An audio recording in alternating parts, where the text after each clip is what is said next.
Take a moment to look around the room. Everything you see, the chair you're sitting on, the book on your desk, even the air you're breathing, is made of something we call matter. But what is matter really? If we could zoom in super close, we'd see that all matter is made up of incredibly tiny particles, so small you need a powerful microscope to even have a chance of seeing them. The most basic of these tiny particles are called atoms. Think of them as the Lego bricks of the universe. Just as you can build a spaceship, a castle, or a car with different Lego bricks, you can build all the different types of matter in the world with different kinds of atoms. There are over 100 types of atoms, and each one is unique. So, what does an atom actually look like? Well, we use models to help us picture it. A simple model shows an atom with a central part called the nucleus, which is a cluster of protons and neutrons. Then, buzzing around the nucleus like tiny planets in an orbit, are electrons. It's important to remember this is just a model, and the real atom is even more fascinating and complex than this simple picture. When a substance is made of only one type of atom, we call it an element. For example, a pure bar of gold is an element because it's made only of gold atoms.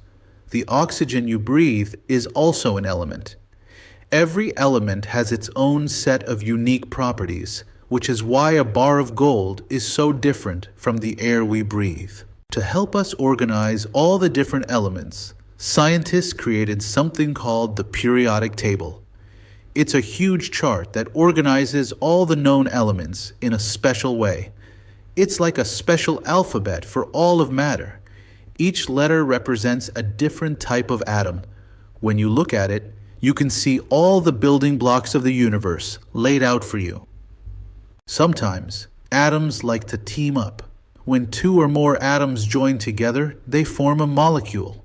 A molecule can be made of the same type of atoms, like an oxygen molecule, which is just two oxygen atoms bonded together.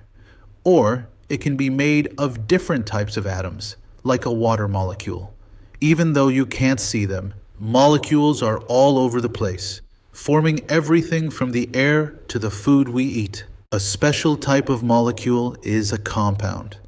A compound is formed when two or more different types of atoms bond together. A perfect example is water. A single water molecule is made of two hydrogen atoms and one oxygen atom. This is why its chemical formula is H2O. It's no longer just hydrogen or oxygen. It has become a brand new substance, water, with completely new properties. Since atoms and molecules are too tiny to see with our eyes, we use models to help us understand them. These models can be made from simple materials like styrofoam balls, clay, or even Lego bricks. The goal is not to make a perfect copy, but to create a simplified version that helps us visualize and understand the complex composition and structure of molecules. Models are essential tools for scientists and students alike. They allow us to take something abstract and microscopic and turn it into something we can hold and manipulate. By building a model, we can better understand how different atoms connect, how many there are in a single molecule, and how their arrangement affects the substance's properties. Let's make a model for a water molecule, or H2O.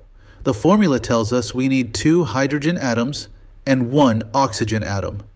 You can use two small white clay balls to represent hydrogen and one larger red clay ball for oxygen.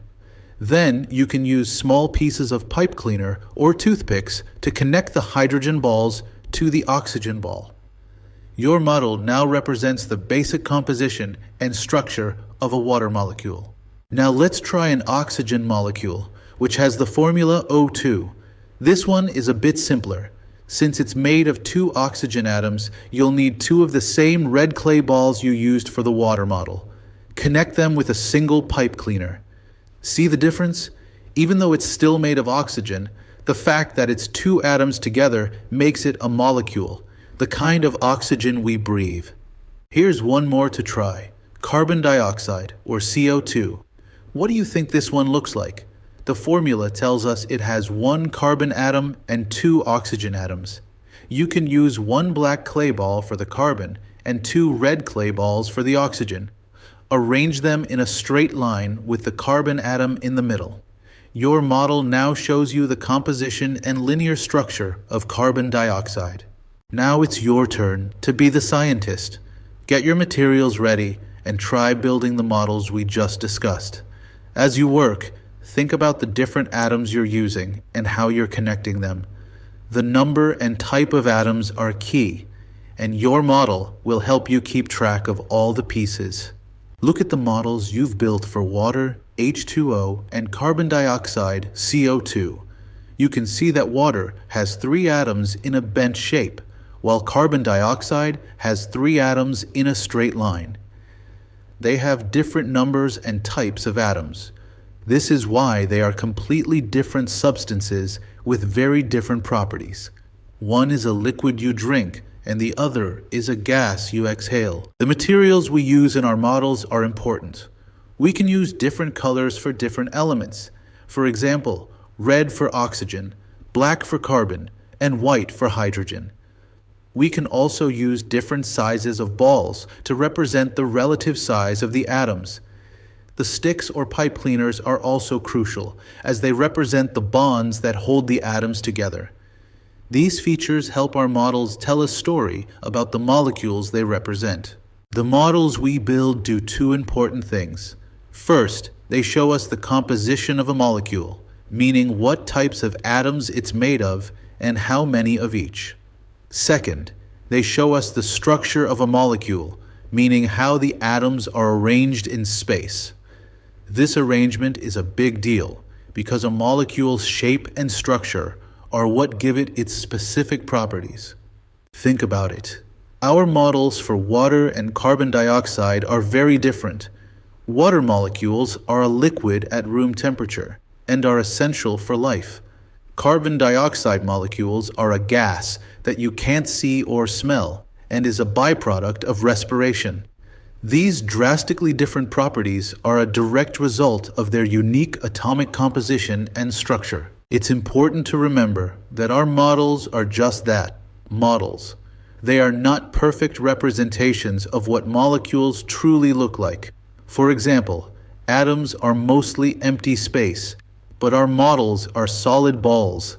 Also, atoms are constantly moving and vibrating, but our models are static. They are a simplified tool to help us grasp a concept that is far too complex to see. Even though we can't see atoms and molecules, they are the secret behind everything around us. The sugar that makes a cookie sweet, the scent of a beautiful flower, the salt that flavors your food. All of these are made of specific types of molecules. Once you start to think this way, you realize that the world is an amazing collection of tiny, invisible building blocks. So to recap, atoms are the basic building blocks of matter. When atoms bond together, they form molecules. And we use models, simplified representations, to help us understand the unique composition and structure of these molecules. By building and analyzing these models, we gain a powerful new way of seeing and understanding the microscopic world that makes up everything.